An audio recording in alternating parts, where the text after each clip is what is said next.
Hello everyone, this is Professor Nelson from Electronics. In this video, we're going to learn how important it is to use non-polarized capacitors like these. You can use ceramic or polyester capacitors to protect your integrated circuits or any electronic board. And not only that, but you'll also learn how to protect your boards in the power stages. For example, here I have a power circuit board. It uses alternating current and is composed of two triacs. And here I have another power board for direct current, which uses a MOSFET transistor. These power boards must be protected against voltage spikes generated by alternating current or direct current motors, or from voltage spikes from solenoid valves, like this 220-volt one, or from any other inductor.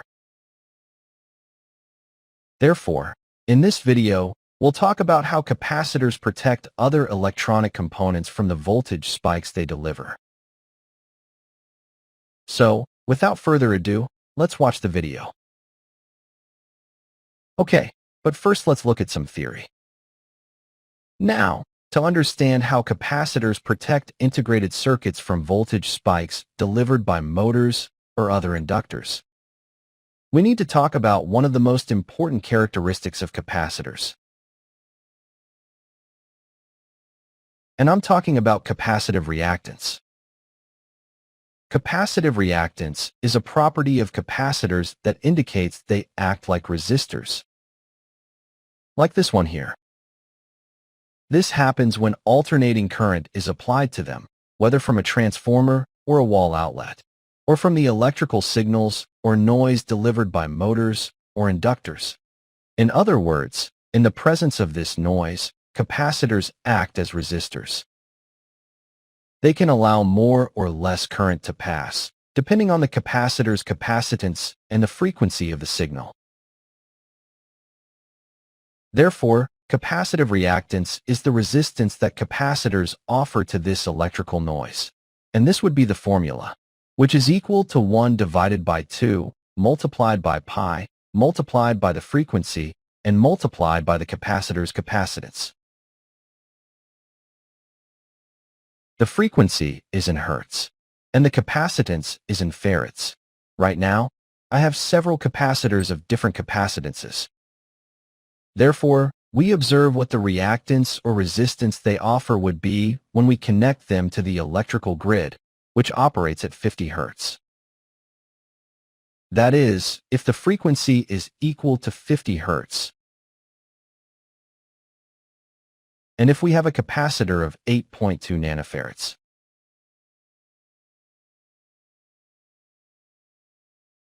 The capacitive reactance in this situation would be 388 kiloohms.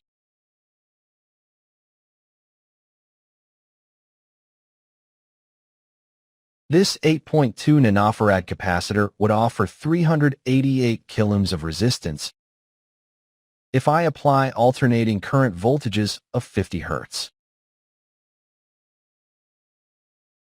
However, we must not forget that the electrical noise produced by motors and inductors operates at megahertz frequencies. In this case, let's assume we are working at 5 megahertz.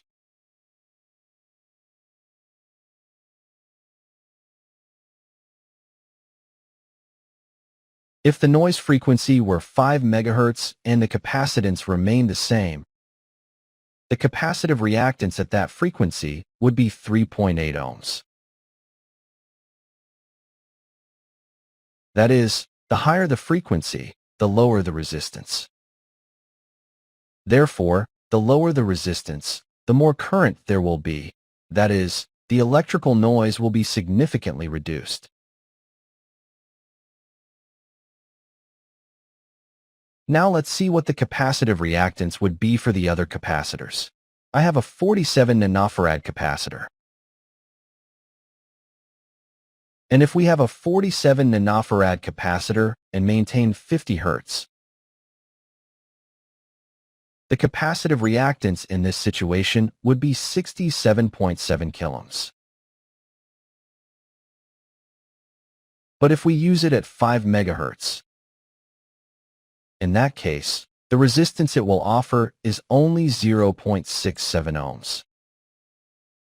Notice that the value is quite small at 5 megahertz.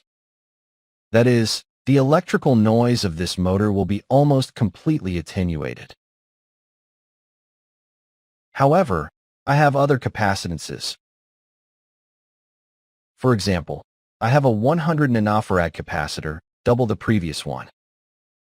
The capacitive reactance, therefore, would have to be half in this case. And we have 31 kiloohms at 50 Hz. And at 5 megahertz, we'll have 0.31 ohms. Notice that the value is almost 0 ohms. And even better, I have a 2.2 microfarad capacitor. This high-capacity capacitor will offer less resistance if we use it at high frequencies. However, if we use it at 50 Hz,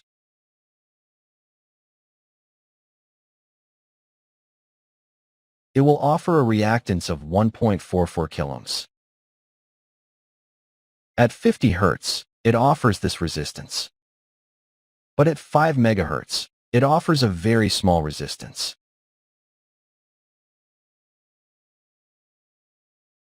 Notice that it offers 0.014 ohms. This is a very low resistance. Therefore, this capacitor would create a short circuit at the terminals of this motor for high-frequency signals. Therefore, the electrical noise would be completely attenuated. However, the other capacitors can also be used without problems. For example, the 100 nanofarad capacitor offers 0.31 ohms. The 47 nanofarad capacitor also offers a very similar value. Therefore, we can choose different capacitor values to filter or eliminate noise. However, this needs to be looked at practically. So let's move on to the practical part. But first, a big hello to all my subscribers, to those who comment and share the videos, and especially to the channel members.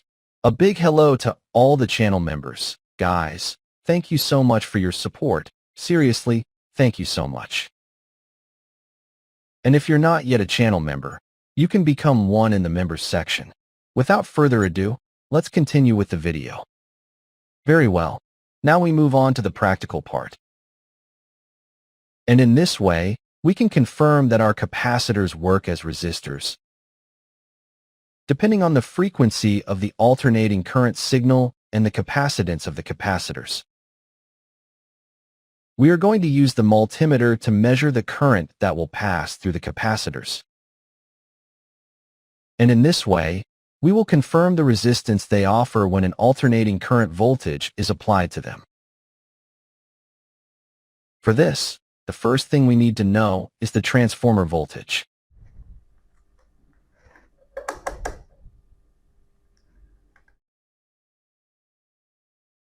And in this situation, we have 15 volts. Therefore, if we use a capacitor of 2.2 microfarads, we will have a resistance of 1.44 kiloohms. Therefore, the current that will pass through the capacitor will be 10.4 milliamperes.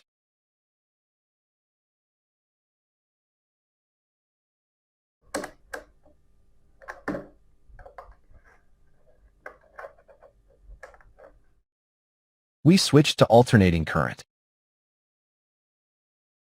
We measure the current, and we have 9.6 milliamps. Now, to confirm that the greater the capacitance, the greater the current that passes through the capacitors, because they supposedly offer less resistance, we're going to place another capacitor in parallel with the first one. Therefore, we should measure twice the current. And we have twice the current. Therefore, a capacitor does work like a resistor depending on the signal frequency. The higher the frequency, the lower the resistance. Now that we know how capacitors work, Let's move on to eliminating the electrical noise caused by motors and other inductors. Very well. Now we'll see how capacitors can eliminate or attenuate the noise generated by motors or inductors. However, the first thing we're going to do is look at the frequency of the noise generated by this motor.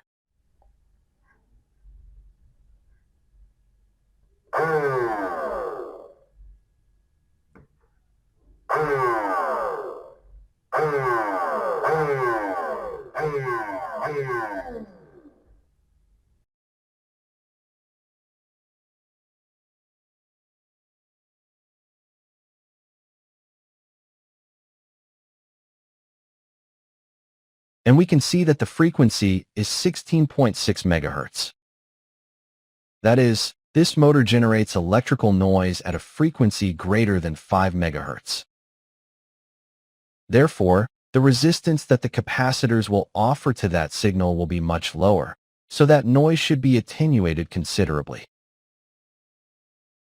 Let's see that by placing the capacitors and testing which one works best.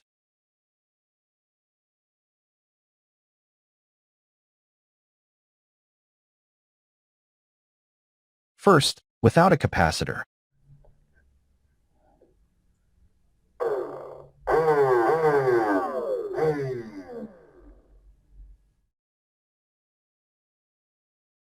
Now we're going to place the 8.2 nanofarad capacitor, which should give us 3.8 ohms at 5 megahertz.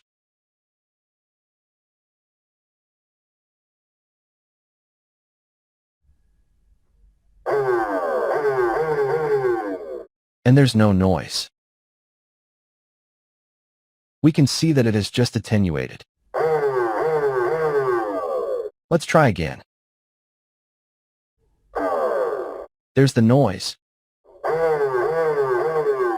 It has just softened. However, there is still some noise. There we can observe it better. We have noise of approximately 5 volts. Now let's try the 47 nanofarad capacitor.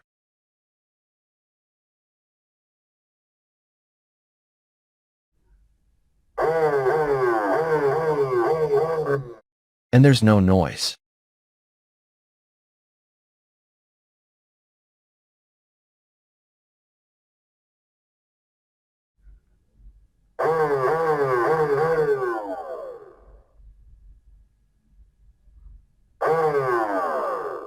There's the noise, but now we only have 2 volts of noise. It's much lower. It's just been attenuated much more. Now let's try the 100 nanofarad capacitor.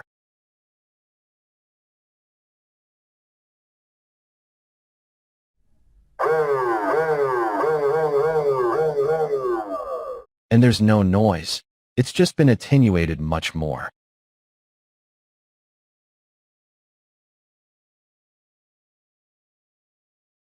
You can see that the noise has just been attenuated considerably. It's less than 1 volt. Therefore, by using a capacitor, the noise is attenuated.